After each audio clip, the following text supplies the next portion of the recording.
PSG Fan TV, bonsoir à tous, bonsoir à toi Miguel. Salut Byron. Le Paris Saint-Germain ne s'est pas imposé ce soir, match à l'extérieur face à Strasbourg, 3 partout. Je vais te parler du secteur de la défense.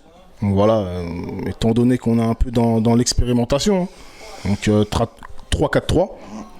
Qu'est-ce que tu as pensé des 3 premiers acteurs là, devant Donnarumma notamment? Donc Ramos, à gauche Kimpembe et à sa droite Marquinhos.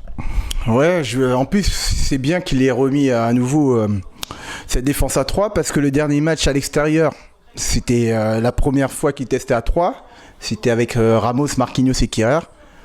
3-0, on n'avait pas pris de but. Angers avait été très peu dangereux. Mais là, ce soir, je suis désolé, c'est pas seulement le trio défensif, c'est toute l'organisation à totalement revoir, le placement, des mésententes. À un moment, je vois une action où Ramos est dans l'axe, Marquinhos, il s'occupe plus d'aller sur Ramos au lieu des 2 Strasbourgeois qui sont tout seuls. Et heureusement que le Strasbourgeois a le petit carré, il la met à côté. Mais c'est l'ensemble. C'est vraiment pas bon. Les placements aléatoires, les anticipations, il n'y a pas d'anticipation. Lecture de trajectoire très mauvais. Gestion de profondeur en retard. Problème de distance. Comme j'ai vu le match avec toi, avec Yang. Yang le disait à chaque fois, on laisse trop d'espace avant l'intervention. Et le 3e but qu'on prend, c'est ça. Kehrer qui vient d'entrer, on ne peut pas dire qu'il est fatigué. Il va pas dessus, il laisse 4 mètres. Quand tu laisses 4 mètres à un attaquant, il a le temps de regarder s'il y a un joueur qui est libre. Il a le temps de s'appliquer sur le centre et de doser. Normalement, quand tu es sur un attaquant, quand tu défends sur lui, tu lui laisses pas le temps. Quand un attaquant a le temps, il peut la mettre où il veut. Et c'est Liénard. Et Liénard, on sait que c'est un très bon centreur. Si tu lui laisses centrer comme ça, bah voilà, il lance sur Cassie et c'est le but. Donc est-ce que tu dirais donc ce système est en rodage, hein? Oui. Donc c'est principalement la raison pour laquelle ça ne fonctionne pas très bien. Oui, pas forcément, mais tu vois, la façon dont on prend les buts, c'est toujours les mêmes. 2 corners ce soir pour Strasbourg. 1 but. Même si c'est Verratti, tu vois sur le corner, Marquinhos, normalement il a le ballon, il loupe sa tête. Problème d'anticipation, lecture. Trop court peut-être. Trop court, mais c'est un but qu'on prend souvent sur coup de pied arrêté. Je ne sais plus combien de buts qu'on a pris sur coup de pied arrêté. Lecture de trajectoire, encore une fois. Strasbourg a 14 tirs ce soir, 2 cadrés. 14 tirs, 2 cadrés. Ça veut tout dire pour moi. Ça veut dire que défensivement, on n'y est pas. Et peut-être qu'il y a eu pas mal de tirs bloqués également par la défense. Souvent, ça a été plus du déchet de Strasbourg qu'une bonne intervention de nos Parisiens. Mais ça a été, tu vois, les actions qu'on a eues, ça m'a rappelé Lorient PSG, on fait le nul un partout. Lorient, qui avait eu beaucoup de tirs, mais très peu de cadrés, ils avaient marqué qu'un seul but, mais c'était des situations différentes. Mais comme on a dit pendant le match, avec Yang et toi, il y a une fébrilité que notre défense transmet à l'adversaire. Et surtout, ce qui m'a embêté cette saison, ce soir aussi, c'est qu'on redonne l'espoir aux équipes. Les équipes qui croient tout le temps. Même si on a fait un écart de 2-3 buts, même je me souviens du match à Bordeaux, on menait 3-0, normalement, Bordeaux, on voit cette saison, c'est pas bon.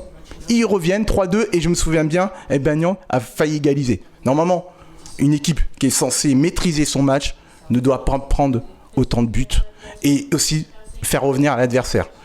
Et comme on l'a dit pendant le match, 11 clean sheet sur 34 matchs.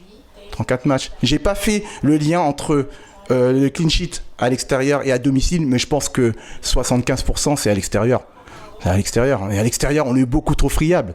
Cette saison, on l'a perdu 4 fois. On a fait 4 nuls. On n'a gagné aucun match en Ligue des Champions à l'extérieur. C'est du jamais vu sur QSI. Même au début de l'RQSI, quand on a commencé la campagne en Ligue des Champions, à l'extérieur, on avait gagné des matchs. Mais pour moi, le gros problème, c'est l'organisation défensive. Quel que soit le système, 3 à 3 ou à 4, on prend les mêmes buts. C'est toujours les mêmes buts qu'on prend depuis le début de saison, en fait. Et ça, je suis désolé, c'est pas travaillé par le coach. C'est vrai que cette saison, on a beaucoup décrit le fait que la formation changeait quelques fois, l'effectif Oui, changeait à chaque fois. c'est vrai. On parle de continuité, de pérennité. Est-ce que tu fais partie de ceux qui souhaiteraient que Pochettino poursuive l'aventure avec le Paris Saint-Germain, parce que ça fait tout de même 1 an et demi qu'il est là, ça fera 1 an et demi qu'il est au Paris Saint-Germain. Il n'y a pas vraiment de piste sérieuse. Voilà, quel est ton camp? Moi, tu sais, en général, je suis pour la stabilité. Mais ce coach-là, sincèrement, non. Je veux pas qu'il reste. Parce que ce que je trouve, il a cassé quelque chose qu'on a commencé à obtenir. Paris devenait, pour moi, une équipe qui avait la gagne. Qui avait une certaine solidité, un certain mental, une solidité à toute épreuve sur toutes les lignes, notamment défensif. Et ce qui me gêne sincèrement avec Pochettino, c'est qu'on a régressé dans ce domaine, qui était un point fort.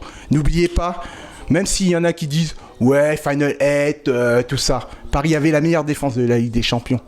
Les 2 saisons où Pochettino est arrivé, on n'a pas la meilleure défense. On n'a pas la meilleure défense. Ça veut tout dire pour moi. Ça veut tout dire. Et même, qui a vraiment progressé sous Pochettino? Il y en a qui vont dire Mbappé, mais pour moi, c'est une maturation de lui-même. C'est pas le coach qui met en confiance. C'est lui qui a progressé de lui-même. Mais les joueurs qui avaient un niveau très haut, ils ont régressé avec lui. Di Maria, Neymar, même Verratti. Verratti, je trouvais qu'il avait un niveau plus haut. Je trouve qu'il régresse. Kipembe. Regardez le niveau qu'avait Kipembe au Final 8. Il faisait partie pour moi des meilleurs défenseurs d'Europe.